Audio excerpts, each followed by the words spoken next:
Hello दोस्तों, जैसे कि आप लोगों ने थंबनेल देख ही लिया होगा, तो चलिए समझते हैं फॉर्म अप्लाई करने के पूरे प्रोसेस को। फॉर्म भरने के लिए सबसे पहले जो है शिक्षाबिंदु.com सर्च करेंगे तो फर्स्ट में देखेंगे शिक्षाबिंदु.com का जो ऑफिशियल वेबसाइट है देखने को मिलेगा। यहाँ से ओपन कर लीजिएगा। यहाँ पे लेटेस्ट जॉब्स में आपको देखने को मिल जाएगा कार्यालय परिचारी भर्ती का लिंक, या फिर आप यहाँ पे सर्च भी कर सकते हैं परिचारी। ठीक है, तो आपके सामने ये वाला जो है पोस्ट यहाँ पे देखने को मिलेगा, जिसको यहाँ से ओपन कर लीजिएगा। सिर्फ 10वीं पास है तो आप यहाँ पे फॉर्म को भर सकते हैं। ठीक है, 37 से 27 पदों पे भर्ती निकाली गई है। विभाग के अलग अलग जो कार्यालय होता है जिला स्तर पे, मुख्यालय स्तर पे, वहाँ पे भर्ती कराई जाएगी। 25 अगस्त से आवेदन शुरू किए गए हैं। 26 सितंबर तक जो है फॉर्म को भर सकते हैं। एप्लीकेशन फी यहाँ पे मत देखिएगा क्योंकि करेक्शन हो गया है, मैंने आपको नोटिस दिखा ही दिया। 100 रुपये ही सभी को देना है। ठीक है, बाकी यहाँ पे देखिए बताया गया है कि आपका जो उम्र सीमा है ना 1 अगस्त 2025 को कम से कम 18 वर्ष होनी चाहिए सभी वर्ग के लिए। बाकी अनरिजर्व के कोई पुरुष हैं तो 37 वर्ष, कोई फीमेल हैं तो 40 वर्ष, BC मेल फीमेल के लिए 40 वर्ष और SC/ST मेल फीमेल के लिए 42 वर्ष उम्र रहेगा। तो आप यहाँ पे फॉर्म को भर सकते हैं।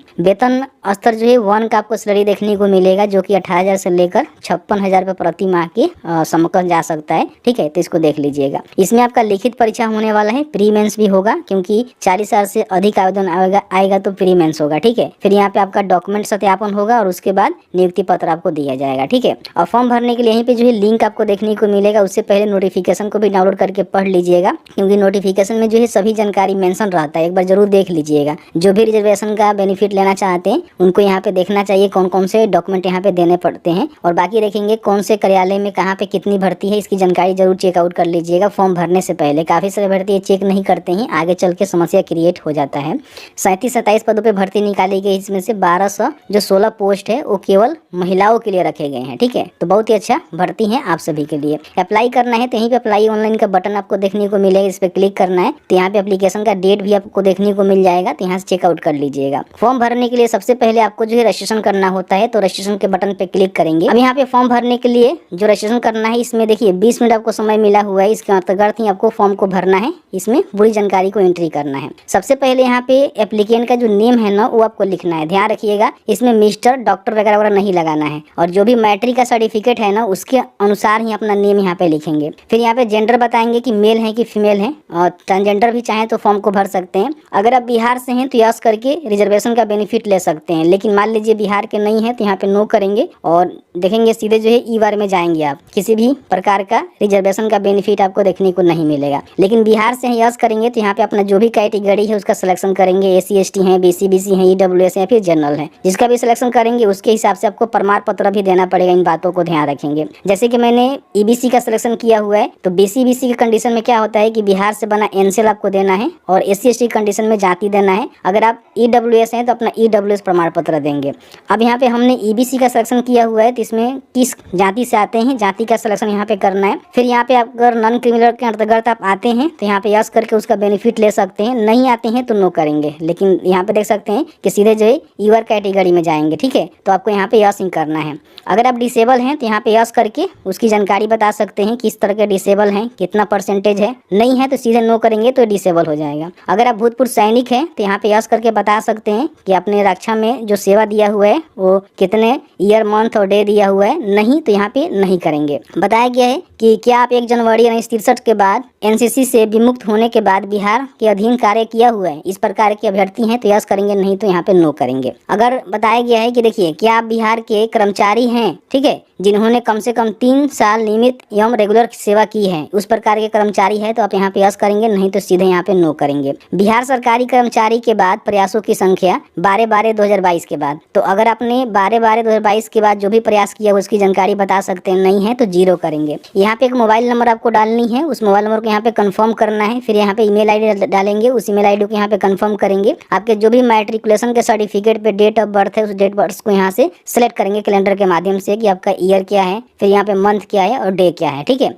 उसके बाद यहाँ पे ऑटोमेटिकली आपका उम्र का काउंटिंग कर लिया जाएगा कि आप जो है कितने साल के हो रहे हैं। ध्यान रखेंगे जो भी इसका क्राइटेरिया है ना उसके अंतर्गत ही होनी चाहिए। 1 अगस्त 2025 से आपकी उम्र की काउंटिंग की जाएगी। उसके बाद कैप्चा को फिल करेंगे, सेव एंड कंटिन्यू के बटन पे क्लिक करेंगे। जैसे ही यहाँ पे सेव एंड कंटिन्यू के बटन पे क्लिक करेंगे तो आपसे पूछेगा कि क्या आप इसको सबमिट करना चाहते हैं। सभी जानकारी आपने सही एंट्री किया हुआ है, क्योंकि बाद में जो है आपको एडिट चेंज करने का यहाँ पे अलाउ नहीं किया जाएगा। यहाँ पे ओके के बटन पे क्लिक करेंगे तो आपके सामने जो एक बार कंफर्मेशन पेज यहाँ पे देखने को मिलेगा, जिसमें सभी जानकारी को आपको यहाँ पे कंफर्म कर लेना है, ठीक है। और लगता है कि सभी जानकारी सही है तो आपको यहाँ पे कंफर्म नेक्स्ट के बटन पे क्लिक करना है। लेकिन आपको लगता है कि आप कुछ गलत जानकारी यहाँ पे एंट्री कर दिए हुए हैं तो यहाँ पे एडिट के बटन पे क्लिक करके उसको एडिट कर लीजिएगा, ठीक है। मेरा सभी जानकारी सही है तो कंफर्म एंड नेक्स्ट के बटन पे क्लिक करेंगे, फिर यहाँ पे ओके के बटन पे क्लिक करेंगे। तो इस तरह से देखेंगे आपका जो रजिस्ट्रेशन है ना यहाँ पे कंप्लीट हो जाता है, ठीक है। और देखेंगे आपका जो रजिस्ट्रेशन नंबर है आपको यहाँ पे देखने को मिल जाता है, और बाकी जो भी इसकी जानकारी है आपके मोबाइल नंबर और ईमेल आईडी पे भी सेंड कर दिया जाता है। अब यहाँ पे क्लिक हेयर फॉर लॉगिन के बटन पे क्लिक करेंगे तो यहाँ पे अपना जो भी रजिस्ट्रेशन नंबर है उसको डालेंगे, जो आपको पासवर्ड मिला हुआ है उस पासवर्ड को डालेंगे, यहाँ पे कैप्चा को फिल करेंगे, लॉगिन के बटन पे क्लिक करेंगे। जैसे ही लॉगिन करेंगे तो आपके सामने जो है कुछ इस तरह से इंटरफेस आपको देखने को मिलेगा, जिसमें देखेंगे 6 स्टेप है जिसको कंप्लीट करके जो है फॉर्म को भरना है। सबसे पहले अपना जो पर्सनल डिटेल्स है उसको फिल करना है, जैसे कि एप्लीकेंट का नेम आपने लिख ही रखा हुआ है, यहाँ पे फादर और मदर का नेम लिखेंगे जो कि मैट्रिक के सर्टिफिकेट के अनुसार होनी चाहिए। यहाँ पे डोमिसाइल सर्टिफिकेट का इशू डेट आपको देना होगा, क्योंकि बिहार से हैं तो अपना डोमिसाइल सर्टिफिकेट यहाँ पे जरूर देंगे। तो जो भी आपका इशू डेट होगा यहाँ से चूज कर लेंगे, ठीक है। ध्यान रखेंगे जो भी सर्टिफिकेट है ना, लास्ट डेट जो इसका आवेदन करने का रखा गया है उससे पहले का इशू होना चाहिए। डोमिसाइल सर्टिफिकेट का जो इशू नंबर है वो आपको यहाँ पे बताना होगा, जैसे कि प्रमाण पत्र संख्या आप देखेंगे तो आपको देखने को मिलता है सर्टिफिकेट पे, उसको यहाँ पे एंट्री कर देंगे।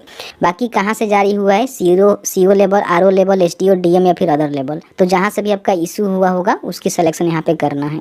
फिर यहाँ पे अपना जो कैटेगरी है वो आपको ईवार यहाँ पे देखने को मिल रहा है, ठीक है। तो देख लेंगे, अगर देखिए ईवार कैटेगरी से आप हैं तो इसमें NCL का जो है जानकारी और कास्ट सर्टिफिकेट जानकारी आपको नहीं देना पड़ रहा है। लेकिन अगर मान लीजिए आप यहाँ पे BCB से हैं तो अपना NCL यहाँ पे देंगे, और SC ST से हैं तो अपना यहाँ पे जो भी जाति प्रमाण पत्र की जानकारी है उसको भी आपको देना होगा। अगर आप विकलांग है तो उसकी भी जानकारी आपको देना पड़ेगा, ठीक है। बाकी यहाँ पे सभी जानकारी आपने भरा हुआ है वो देखने को आपको मिलेगा। नीचे आएंगे तो यहाँ पे अगर आप फ्रीडम फाइटर के वार्ड से आते हैं तो यहाँ पे यस करके उसका बेनिफिट ले सकते हैं, सर्टिफिकेट नंबर दे सकते हैं, कहाँ से सर्टिफिकेट इशू हुआ है वो बता सकते हैं, नहीं तो यहाँ पे नो करेंगे। नेशनलिटी बताएंगे इंडियन है या फिर अदर है। उसके बाद यहाँ पे अगर आपके पास आधार कार्ड है तो यहाँ पे यस करके आधार कार्ड नंबर को डाल देंगे, अगर किसी कारणवश नहीं है तो नो भी कर सकते हैं। बाकी यहाँ पे देखेंगे तो आपको जो फोटो पहचान प्रमाण का जो है प्रकार यहाँ पे देखेंगे, voter ID card, Aadhaar card, driver licence, PAN card, passport, यहाँ पे से कोई भी एक डॉक्यूमेंट का सिलेक्शन करके उसका जो नंबर है यहाँ पे आपको देना होगा। अगर आप यहाँ पे यस करेंगे तो यहाँ पे आधार कार्ड देना ही पड़ेगा, और यहाँ पे भी आधार कार्ड आपको दे सकते हैं या फिर इसमें से कोई एक डॉक्यूमेंट आप दे सकते हैं, ठीक है। उसके बाद यहाँ पे देखेंगे आपके शरीर पे कहीं भी कट का, तिल का निशान है उसकी जानकारी यहाँ पे आपको एंट्री करनी है। हो सकता है कट का होगा, तिल का होगा, वो यहाँ पे मेंशन कर दीजिएगा। बाकी यहाँ पे देखेंगे कि आपको कभी भी प्रतियोगिता परीक्षा जैसे कि UPSC, राज्य आयोग, अन्य चयन आयोग से वंचित किया गया है, अगर इस प्रकार का अभ्यर्थी है तो यस, नहीं तो यहाँ पे नो करेंगे। यस करेंगे तो आपको जानकारी यहाँ पे देना पड़ेगा। यहाँ पे अपना जो एड्रेस है उसको फिल करना है कि आपका जो यहाँ पे क्रॉसपेंडेंस एड्रेस है वो पूरा यहाँ पे टाइप करेंगे, विलेज मोहल्ला यहाँ पे लिखेंगे, अपना जो भी पुलिस स्टेशन है, पोस्ट ऑफिस है, स्टेट है, डिस्ट्रिक्ट है और पिन कोड यहाँ पे लिखेंगे। अगर आपका परमानेंट भी सेम है तो यहाँ पे टिक कर देंगे, अलग अलग है तो अलग अलग जानकारी को फिल करेंगे, फिर यहाँ पे सबमिट के बटन पे क्लिक करेंगे। अब यहाँ पे अपने फॉर्म भरते समय जो भी जानकारी दिया हुआ है पूरी जानकारी आपको देखने को मिलेगा प्रीव्यू सेक्शंस में। अगर आपको लगता है कि किसी प्रकार की आपने कोई यहाँ पे गलती कर दिया हुआ है तो पेमेंट से पहले इसको जो है एडिट यहाँ पे कर सकते हैं, click here for edit details के बटन पे क्लिक करके। बाकी जो भी जानकारी आपने फिल आउट किया हुआ है सभी जानकारी आपको देखने को मिलेगा, जिसको चेकआउट कर लेना है। आपको लगता है किसी प्रकार की गलती है तो सबसे पहले एडिट कर लीजिएगा, लगता है कि सभी जानकारी सही है तो प्रोसीड फॉर पेमेंट के बटन पे क्लिक करेंगे। अब आपके सामने जो है कुछ इस तरह से इंटरफेस आपको देखने को मिलेगा, जिसमें जो भी जानकारी है वो देखने को मिलेगा, और कितने रुपए का पेमेंट करना है ये भी आपको यहाँ पे देखने को मिलेगा, ठीक है। जैसे कि मान लीजिए मेरे कंडीशन में जो है 100 रुपये का पेमेंट यहाँ पे करना पड़ रहा है, आपके कंडीशन में भी 100 रुपये का ही पेमेंट करना पड़ेगा, क्योंकि किसी भी कैटेगरी से आते हैं तो आपको जो है 100 रुपये का ही पेमेंट करना है। पेमेंट्स का जो मोड है 2 है, SBI या फिर ICICI बैंक या फिर एक्सिस बैंक, 3 पेमेंट मोड आपको देखने को मिलेगा, जिससे भी आपको पेमेंट करना है उसका सिलेक्शन करेंगे, प्रोसेस ऑनलाइन पेमेंट के बटन पे क्लिक करेंगे, ओके करेंगे, ठीक है। अब यहाँ पे आपके सामने जो है पेमेंट गेटवे खुल के आएगा, जहाँ पे आप डेबिट कार्ड, क्रेडिट कार्ड, ठीक है, इंटरनेट बैंकिंग, UPI जिससे भी पेमेंट करना चाहते हैं अपना जो पेमेंट है आप यहाँ पे कंप्लीट करेंगे। यहाँ पे QR कोड से करना चाहते हैं तो यहाँ से सीधे क्लिक करेंगे और अपना जो भी फोन पे है उसके माध्यम से QR कोड से यहाँ पे स्कैन करके पेमेंट कंप्लीट करेंगे। तो जैसे ही पेमेंट यहाँ पे कंप्लीट करेंगे तो देखेंगे आपका जो पेमेंट है ना सक्सेसफुल यहाँ पे प्रोसीड हो जाएगा। अब यहाँ पे जो भी डिटेल्स आपको देखने को मिलेगा, यहाँ पे देखिएगा सक्सेस आपको देखने को मिलेगा, इसका मतलब ये है कि आपने जो है पेमेंट यहाँ पे कर दिया हुआ है। यहाँ पे आपको पेमेंट का जो स्लिप है उसको प्रिंट कर लेना है क्लिक करके, उसके बाद सेव एंड नेक्स्ट के बटन पे क्लिक करेंगे। यहाँ पे अपना जो भी एजुकेशनल क्वालिफिकेशन डिटेल्स है उसको यहाँ पे फिल आउट करना है, जिसमें सबसे पहले 10वीं का जो भी सब्जेक्ट है वो आपको बताना है कि 10वीं में आपका कौन कौन सा सब्जेक्ट है। जैसे कि मान लीजिए अगर आपका हिंदी है तो हिंदी लिखेंगे, फिर यहाँ पे इंग्लिश है तो इंग्लिश लिखेंगे, संस्कृत है, मैथमेटिक्स है, जो भी सब्जेक्ट है उसको यहाँ पे मेंशन करेंगे। फिर यहाँ पे बोर्ड और यूनिवर्सिटी का नेम बताएंगे, तो जो भी बोर्ड से अपने 10वीं पास किया हुआ है उसका यहाँ पे जानकारी भरेंगे। टोटल मार्क्स कितना है, कितना नंबर आप लाए हुए हैं, उसका परसेंटेज यहाँ पे क्या है, और जो भी सर्टिफिकेट नंबर या फिर मार्कशीट नंबर यहाँ पे आपको देना है। ठीक है, तो इसमें प्रमाण पत्र संख्या भी दे सकते हैं या फिर आप अंक पत्र यानी कि जो मार्कशीट संख्या होता है वो भी दे सकते हैं। और जो भी इसका इशू डेट होगा वो आपको बताना होगा। जैसे कि मान लीजिए अगर आप यहाँ पे सर्टिफिकेट का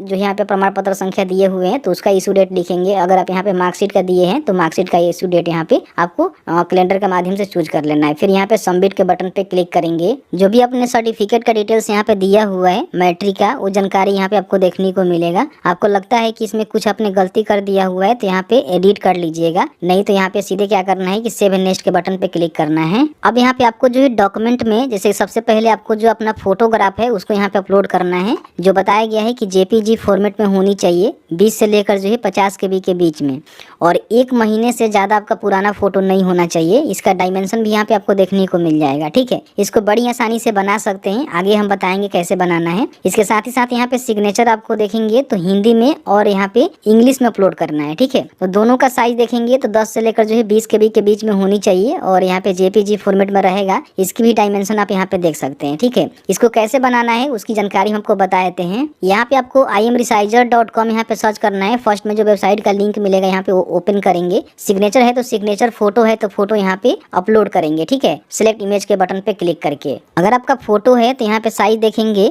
200 पिक्सल इंटू 230 पिक्सल में होनी चाहिए। ठीक है, तो यहाँ पे आएंगे, क्या करेंगे कि सबसे पहले तो पिक्सल में है ही, यहाँ पे हम 200 कर देते हैं और उसके बाद यहाँ पे 230 कर देते हैं। ठीक है, फोटो ऑटोमेटिकली यहाँ पे बन जाएगा, जेपीजी में रहेगा ही। डाउनलोड के बटन पे क्लिक करेंगे और फिर यहाँ पे दोबारा जो है डाउनलोड के बटन पे क्लिक करेंगे तो यहाँ पे डाउनलोड हो जाएगा, जो कि 14 KB में हुआ है। लेकिन यहाँ पे देखेंगे तो बताया गया है कि 20 से लेकर जो है 50 KB के बीच में होनी चाहिए, तो इसका साइज आपको बनाना है। ठीक है, तो उसके लिए क्या करना है, आपको सामने जो है ये वाला वेबसाइट देखने को मिलेगा, PI7 इमेज टूल। इसको ओपन करेंगे। यहाँ पे इंक्रीज इमेज साइज का जो है बटन आपको देखने को मिलेगा इन KB, इस पे क्लिक करेंगे और उसके बाद जो भी फोटो है जिसका साइज आपको इंक्रीज करना है या फिर बनानी है उसको यहाँ पे सेलेक्ट कर लेंगे। यहाँ पे मुझे 33 KB में रखना है क्योंकि 20 से 50 KB के बीच में होनी चाहिए। इंक्रीज साइज के बटन पे क्लिक करेंगे। यहाँ पे देखेंगे आपका जो फोटो का साइज है ना उसको यहाँ पे इंक्रीज कर दिया जाता है। ठीक है, तो यहाँ से क्या करना है कि इंक्रीज हो जाने के बाद यहाँ पे डाउनलोड के बटन पे क्लिक करके डाउनलोड कर लेंगे। यहाँ पे आएंगे, जो भी फोटो है उसको यहाँ पे यहाँ पे फोटो आपका अपलोड हो जाता है। सेम इसी प्रोसेस को फॉलो करके जो भी अपना यहाँ पे इंग्लिश का सिग्नेचर है और हिंदी का सिग्नेचर है उसको भी बना लीजिएगा। सबसे पहले इसका डायमेंशन यहाँ पे देखेंगे 200 पिक्सल इंटू यहाँ पे देखेंगे 60 पिक्सल में रहेगा, तो इसके हिसाब से इसको बना लीजिएगा। फिर इसका जो साइज है उसको भी सेट कर लीजिएगा और यहाँ पे अपलोड कर दीजिएगा। उसके बाद सबमिट के बटन पे क्लिक करेंगे। जो भी आपने फोटो और सिग्नेचर यहाँ पे अपलोड किया हुआ है आपको यहाँ पे देखने को मिलेगा। अगर आपने गलती अपलोड कर दिया हुआ है तो यहाँ से री अपलोड भी कर सकते हैं, लेकिन आपको लगता है कि आपने सही अपलोड किया हुआ है तो सेव एंड नेक्स्ट के बटन पे क्लिक करेंगे। अब यहाँ पे आपको जो है लाइव फोटो यहाँ पे क्लिक करना है। आपके सिस्टम में जो भी कैमरा होगा उसके माध्यम से जो है फोटो यहाँ पे क्लिक करना है। ठीक है, तो यहाँ पे अलाउ कर दीजिएगा। जैसे ही अलाउ करिएगा तो यहाँ पे देखेंगे कैमरा जो है ओपन यहाँ पे हो जाता है। ठीक है, अब यहाँ पे जो है साफ सुथरा फोटो आपको क्लिक करना है, किसी प्रकार की कोई गलती नहीं करना है। बीच में पीछे जो है व्हाइट आपका या फिर किसी प्रकार का जो है एक कलर का जो है वाल होनी चाहिए। ठीक है, वहाँ पे खड़ा होकर अपना जो फोटो है ना यहाँ पे क्लिक करना है। यहाँ पे टेक फोटो के बटन पे क्लिक करेंगे तो इस तरह से देखेंगे आपका जो फोटो है ना यहाँ पे टेक फोटो के बटन पे क्लिक करेंगे तो क्लिक हो जाता है। उसके बाद यहाँ पे सबमिट के बटन पे क्लिक करेंगे, ओके करेंगे। ठीक है, यहाँ पे आपने जो भी फोटो अपलोड किया हुआ है जो कि अपने कंप्यूटर के माध्यम से आपने क्लिक किया हुआ है वो आपको यहाँ पे देखने को मिलेगा। आपको लगता है कि सही से फोटो क्लिक नहीं हुआ है तो यहाँ पे री अपलोड भी कर सकते हैं अपने लाइव फोटो को। ठीक है, उसके बाद नीचे आएंगे, यहाँ पे आपको डिक्लेरेशन देना है और उसके बाद जो है फाइनल सबमिट के बटन पे क्लिक करेंगे। यहाँ पे ओके के बटन पे क्लिक करेंगे तो आपका जो फॉर्म है ना यहाँ से फाइनल सबमिट हो जाता है। ठीक है, देखिए इस तरह से देखेंगे तो यहाँ पे आपको रजिस्ट्रेशन नंबर भी देखने को मिल जाएगा, फॉर्म ID भी देखने को मिल जाएगा और आपका पासवर्ड भी यहाँ पे देखने को मिल जाएगा। यहाँ पे प्रिंट पेमेंट स्लिप के बटन पे क्लिक करके अपना जो भी पेमेंट स्लिप है यहाँ से प्रिंट कर लेंगे। ठीक है, उसके बाद नीचे आएंगे तो यहाँ पे अपना जो भी प्रिंट आउट है एप्लीकेशन का उसको निकालनी है तो यहाँ पे क्लिक करके अपना जो भी प्रिंट आउट है ना यहाँ पे क्लिक करेंगे तो इस तरह से आपका जो प्रिंट आउट है आपको देखने को मिलेगा, जिसको यहाँ से प्रिंट कर लेना है। ठीक है, तो इस तरह से जो है फॉर्म को भरना है। जो भी आपको यहाँ पे रजिस्ट्रेशन नंबर और फॉर्म ID और यहाँ पे पासवर्ड आपको देखने को मिला हुआ इसको नोट करके रख लीजिएगा, फ्यूचर में इसका काम लगेगा। तो इस तरह से बड़ी आसानी से फॉर्म को भर सकते हैं। कभी भी एप्लीकेशन का जो स्टेटस है चेक करना है तो फिर आपको इसी से लॉगिन करके चेक करना है, या फिर डॉक्यूमेंट डॉक्यूमेंट अपलोड कराए जाते हैं बाद में, तो इसी लॉग इस वीडियो में इतना ही, मिलते हैं नेक्स्ट वीडियो में, तब तक के लिए जय हिंद। आपका दिन शुभ हो। वीडियो अच्छा लगे तो लाइक करें और सब्सक्राइब करें इसी तरह के अपडेट्स के लिए।